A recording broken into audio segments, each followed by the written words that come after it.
my friends. So we're talking about me today. Yay! Let's talk about me and my adrenaline fix scenarios. So some of you guys that know me for real or know the show from a long time ago, they know I used to ride motorcycles. I used to review my bike and try to get on other bikes, which is hard to do. But then, and I loved it. I loved riding. Riding was fun. It was a thrill. I really, really enjoyed it. But then I sold it. Why did I sell it? Well, I had so much fun, but it seemed like to me that I had a problem. The problem was, it was probably more me than anything else. When it comes to riding a motorcycle, and maybe other things, but when it came to the bike, like if I rode it too much, I kept wanting to push it. So I realized if I rode it once a week, I maintained. And that kind of was like I almost feel like, well, I haven't ridden a week, I better take it easy. If I rode it twice a week, I feel like I'm improving and taking more risk. If I rode it 3 times a week, the third week, I almost scare myself because I'm like, dude, take it easy. You're going to kill yourself. I'm going to get a ticket, lose my license, I'm going to crash. So I felt like I had my fun, and I've been riding ever since I was, 20 years old or something. I usually always have a bike. And people around me kept crashing and dying. So I was like, you know what? I had my fun. But I feel like I thought what I could do. I thought I could change my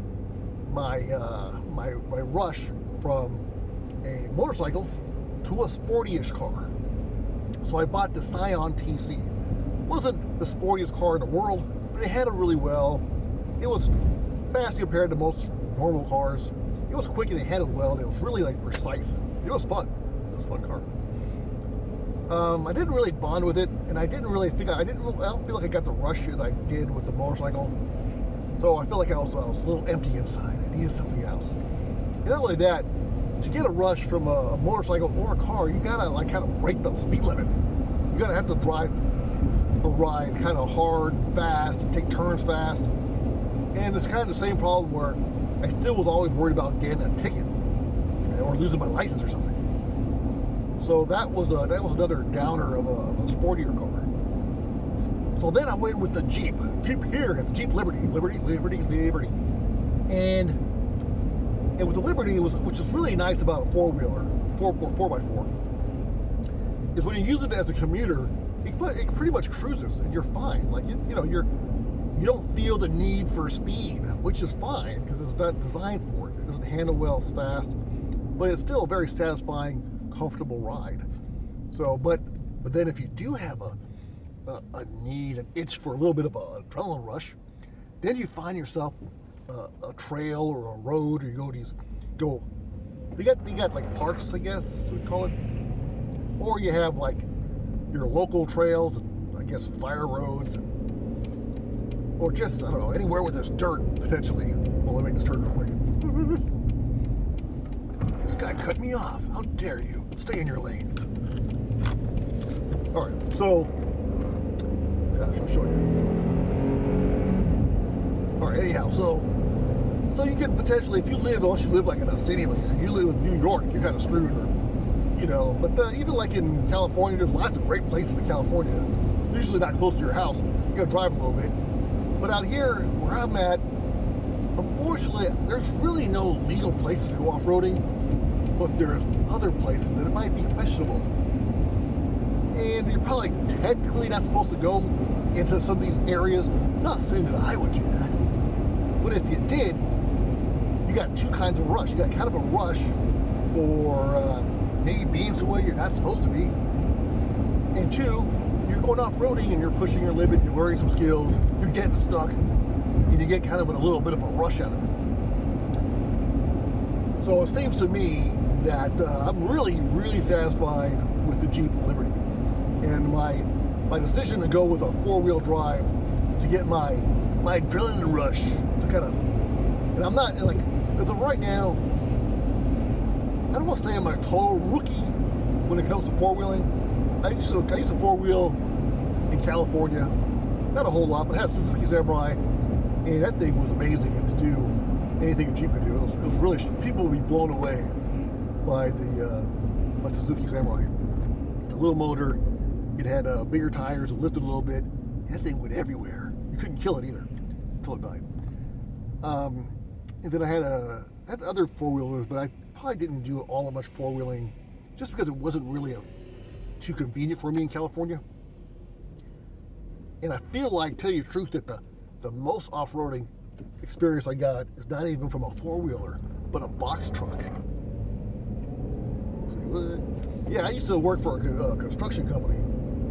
Well, they delivered as a delivery service. They delivered products to construction sites, to like houses, residential houses, mostly. And out here in North Carolina, all these places were off the beaten path. When they're like a new development, it's all dirt.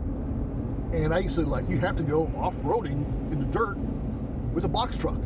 And let me tell you, I used to get stuck all the time.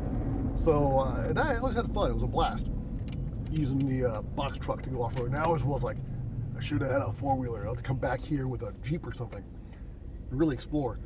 But I did get I feel like I got a lot of experience because the terrain is totally different in North Carolina than in California.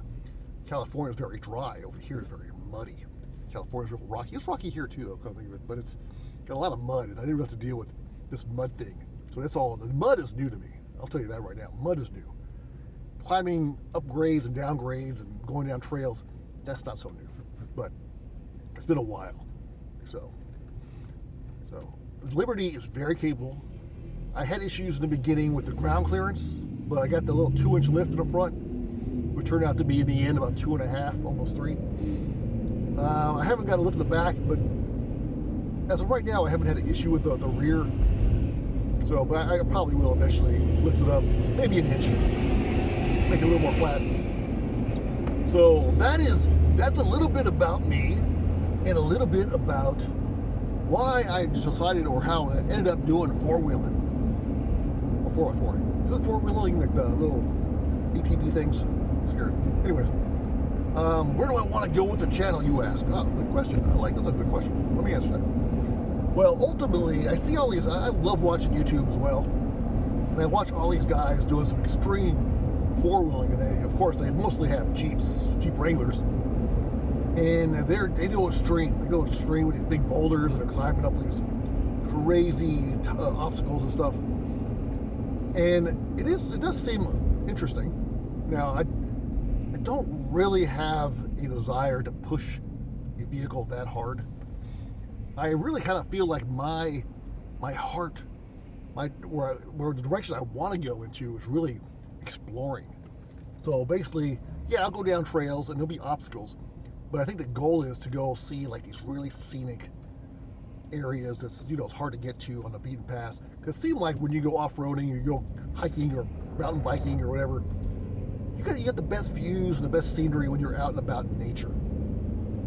So I really like to go out into nature and just be blown away by nature, because it's beautiful. If you don't get out in the woods, go out in the mountains, you're missing a lot.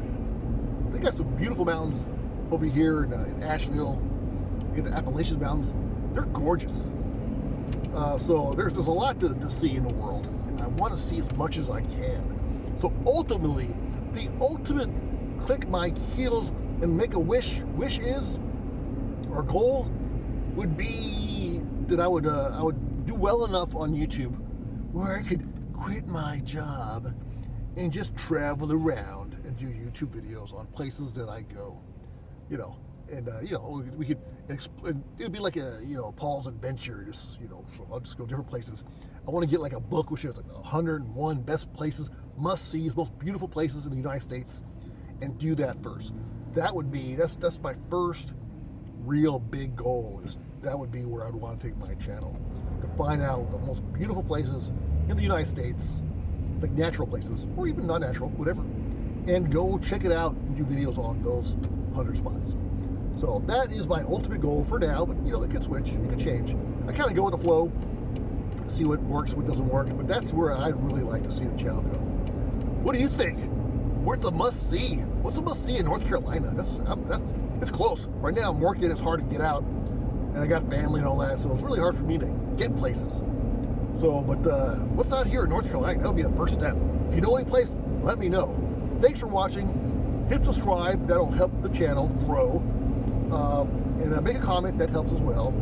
And yeah, thanks for watching. Pulse State.